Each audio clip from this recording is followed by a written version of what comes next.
ಪ್ರಾರ್ಥನೆ ಮತ್ತೊಂದು ಶ್ರೀ ಶಾರದಾ ಸೇವಾ ಪ್ರತಿಷ್ಠಾನ ಶ್ರೀ ಶಾರದಾ ರಜತ ಮಹೋತ್ಸವ ಸಮಿತಿ ಇದರ ಆಶ್ರಯದಲ್ಲಿ ತುಂಬೆ ಸಾರ್ವಜನಿಕ ಶ್ರೀ ಶಾರದಾ ಮಹೋತ್ಸವ ದಿನಾಂಕ 27ರಿಂದ 30ನೇ ತಾರೀಕು ತನಕ ಒಟ್ಟು 4 ದಿನಗಳ ಕಾಲ ಈ ತುಂಬೆಯಲ್ಲಿ ಸಾರ್ವಜನಿಕ ಶ್ರೀ ಶಾರದಾ ರಜತ ಮಹೋತ್ಸವವನ್ನು ಆಚರಿಸಲಿಕ್ಕಿದ್ದೇವೆ. ಈ ಕಾರ್ಯಕ್ರಮದಲ್ಲಿ ವಿಶೇಷವಾಗಿ ಶಾರದಾ ಸಭಾಭವನದ ಉದ್ಘಾಟನಾ ಕಾರ್ಯಕ್ರಮ ನಡೆಯಲಿಕ್ಕಿದೆ. ದೇವರ ಪೂಜಾ ವೈದಿಕ ವಿಧಿವಿಧಾನಗಳೊಂದಿಗೆ ಸಾಂಸ್ಕೃತಿಕ ಕಾರ್ಯಕ್ರಮಗಳು, ಧರ್ಮ ಸಭೆಗಳು, ಇನ್ನಿತರ ಅನೇಕ ಕಾರ್ಯಕ್ರಮಗಳನ್ನು ಈ 4 ದಿನಗಳಲ್ಲಿ ನಾವು ನಡೆಸಲಿಕ್ಕಿದ್ದೇವೆ. ಈ ಕಾರ್ಯಕ್ರಮದ ವ್ಯಾಪಕ ಪ್ರಚಾರಕ್ಕಾಗಿ ಈ ದಿನ ಶಾರದಾ ಸಭಾಭವನದಲ್ಲಿ ನಮ್ಮ ತಾಲೂಕಿನ ಎಲ್ಲ ದೃಶ್ಯ ಮಾಧ್ಯಮ, ಪತ್ರಿಕಾ ಮಾಧ್ಯಮದ ಪತ್ರಕರ್ತ ಮಿತ್ರರನ್ನು ಎಲ್ಲ ಗೌರವಾನ್ವಿತರಿಗೆ ಮೊದಲಾಗಿ ಶ್ರೀ ಶಾರದಾ ಸೇವಾ ಪ್ರತಿಷ್ಠಾನ ಹಾಗೂ ರಜತ ಮಹೋತ್ಸವ ಸಮಿತಿಯ ಪರವಾಗಿ ಪ್ರೀತಿಯ ಗೌರವದ ಸ್ವಾಗತವನ್ನು ಬಯಸ್ತಾ ಇದ್ದೇವೆ. ವೇದಿಕೆಯಲ್ಲಿ ಶಾರದಾ ಸೇವಾ ಪ್ರತಿಷ್ಠಾನದ ಅಧ್ಯಕ್ಷರು ಶ್ರೀ ಗಣೇಶ್ ಸುವರ್ಣರವರು ಉಪಸ್ಥಿತರಿದ್ದಾರೆ. ಶಾರದಾ ರಜತ ಮಹೋತ್ಸವ ಸಮಿತಿಯ ಅಧ್ಯಕ್ಷರಾದ ಶ್ರೀ ರಾಘವ ಬಕೇರ ಪೇರ್ಲಬೈಲವರು ಉಪಸ್ಥಿತರಿದ್ದಾರೆ. ಶಾರದಾ ರಜತ ಮಹೋತ್ಸವ ಸಮಿತಿಯ ಪ್ರಧಾನ ಸಂಚಾಲಕರ ಶ್ರೀ ತಾರನಾಥ್ ಕೊಟ್ಟಾರಿಯವರು ವೇದಿಕೆಯಲ್ಲಿ ಉಪಸ್ಥಿತರಿದ್ದಾರೆ. ಶಾರದಾ ಸೇವಾ ಪ್ರತಿಷ್ಠಾನದ ಪ್ರಧಾನ ಕಾರ್ಯದರ್ಶಿಗಳು ಶ್ರೀ ದಿವಾಕರ್ ಪೇರ್ಲಬೈಲವರು ಉಪಸ್ಥಿತರಿದ್ದಾರೆ. ಶಾರದಾ ಸೇವಾ ಪ್ರತಿಷ್ಠಾನದ ಉಪಾಧ್ಯಕ್ಷೆ ಶ್ರೀಮತಿ ಶೋಭಾ ಗೋಪಾಲ್ ಮೈಂದನವರು ವೇದಿಕೆಯಲ್ಲಿ ಉಪಸ್ಥಿತರಿದ್ದಾರೆ. ಶಾರದಾ ರಜತ ಮಹೋತ್ಸವ ಸಮಿತಿಯ ಪ್ರಧಾನ ಕಾರ್ಯದರ್ಶಿಗಳು ಶ್ರೀ ಯೋಗೀಶ್ ಕೋಟ್ಯಾನ್ ಉಪಸ್ಥಿತರಿದ್ದಾರೆ. ಶಾರದಾ ರಜತ ಮಹೋತ್ಸವದ ಸ್ವಾಗತ ಸಮಿತಿಯ ಸಂಚಾಲಕರು ಶ್ರೀ ಜಗನ್ನಾಥ್ ಸಾಲ್ಯನ್ ಅವರು ವೇದಿಕೆಯಲ್ಲಿ ಉಪಸ್ಥಿತರಿದ್ದಾರೆ. ಕಾರ್ಯಾಲಯ ಸಮಿತಿಯ ಪ್ರಮುಖರು ಉಮಾವತಿ ಲಿಂಗಾಪ್ಪ ಕುಲಾಲ್ ಅವರು ನಮ್ಮ ವೇದಿಕೆಯಲ್ಲಿ ಉಪಸ್ಥಿತರಿದ್ದಾರೆ. ಹಾಗೆ ನಮ್ಮೆಲ್ಲ ರಜತ ಮಹೋತ್ಸವ ಸಮಿತಿಯ ಪ್ರಮುಖರು ಸಭೆಯಲ್ಲಿದ್ದಾರೆ. ಎಲ್ಲರನ್ನ ಪ್ರೀತಿಯಿಂದ ಸ್ವಾಗತಿಸುತ್ತಾ ಕಾರ್ಯಕ್ರಮ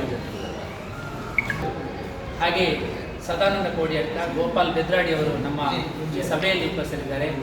ತಮ್ಮನ್ನು ಸ್ವಾಗತಿಸುತ್ತಾ ಹಾಗೆ ಟ್ರಸ್ಟಿಗಳಲ್ಲಿ ಒಬ್ಬರಾಗಿರುವ ವಿಜಯ್ ಕಜಕಂಡ್ ಅವರು ನಮ್ಮ ಜೊತೆ ಇದ್ದಾರೆ. ತಮ್ಮನ್ನು ಸ್ವಾಗತಿಸುತ್ತಾ ನಮ್ಮ ರಜತ ಮಹೋತ್ಸವ ಸಮಿತಿಯ ಗೌರವ ಸಲಹೆಗಾರ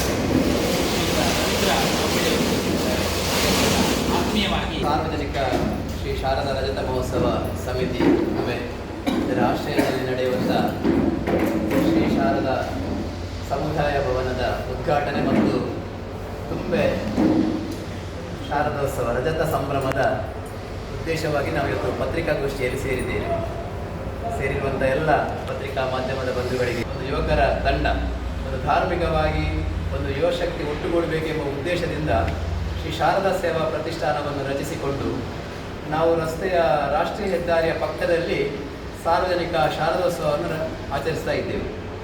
9 ವರ್ಷ ತುಂಬಿದಂಥ ಸಂದರ್ಭದಲ್ಲಿ ಈ ಒಂದು ನಿವೇಶನ ಸುಮಾರು 22 ಸೆನ್ಸ್ ನಿವೇಶನವನ್ನು ಖರೀದಿ ಮಾಡಿಕೊಂಡು ಇದರಲ್ಲೊಂದು ಸಣ್ಣ ಸಭಾಭವನ ವೇದಿಕೆಯ ನಿರ್ಮಾಣವನ್ನು ಮಾಡಿಕೊಂಡು ಸಾಮಾಜಿಕ, ಶೈಕ್ಷಣಿಕ, ಧಾರ್ಮಿಕ ಸೇವಾ ಕಾರ್ಯಕ್ರಮವನ್ನು ನಿರಂತರವಾಗಿ ಮಾಡಿಕೊಂಡು ಬರ್ತಾ ಇದ್ದೇವೆ.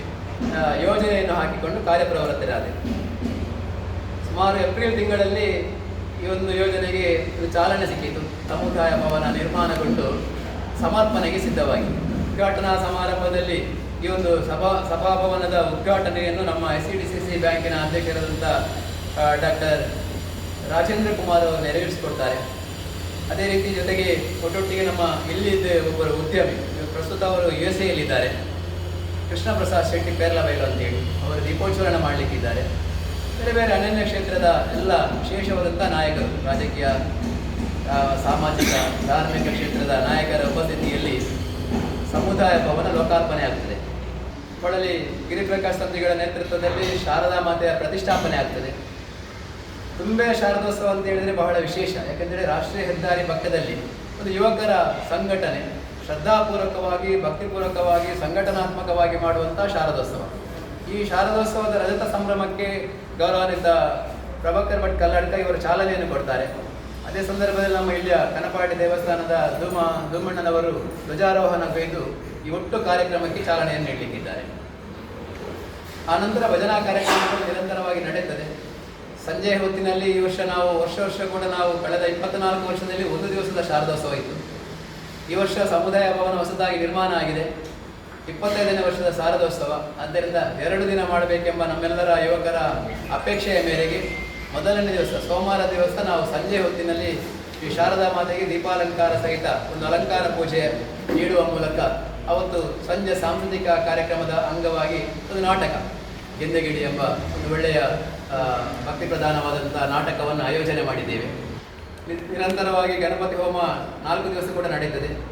ಬೆಳಿಗ್ಗೆ ಲೋಕ ಕಲ್ಯಾಣಾರ್ಥವಾಗಿ ಒಂದು ಚಂಡಿಕಾಯಾಗ ಆಯೋಜನೆ ಆಗಬೇಕು. ಯಾಕಂತ ಹೇಳಿದ್ರೆ ಎಲ್ಲ ಈ ಒಂದು ಕಟ್ಟಡದ ಕಾಮಗಾರಿಯಲ್ಲಿ ವಿಶೇಷವಾಗಿ ಇಲ್ಲಿ ಸ್ಥಳೀಯ ಸಂಘ ಸಂಸ್ಥೆಗಳು ವಿಶೇಷವಾಗಿ ಶ್ರಮದಾನದಲ್ಲಿ ಈಗಾಗಲೇ ಸುಮಾರು 2-2.5 ಸಾವಿರ ಜನ ನಿರಂತರವಾಗಿ ಒಂದು ತಿಂಗಳಿಂದ ಶ್ರಮ ಸೇವೆಯಲ್ಲಿ ತೊಡಗಿಸಿಕೊಂಡಿದ್ದಾರೆ.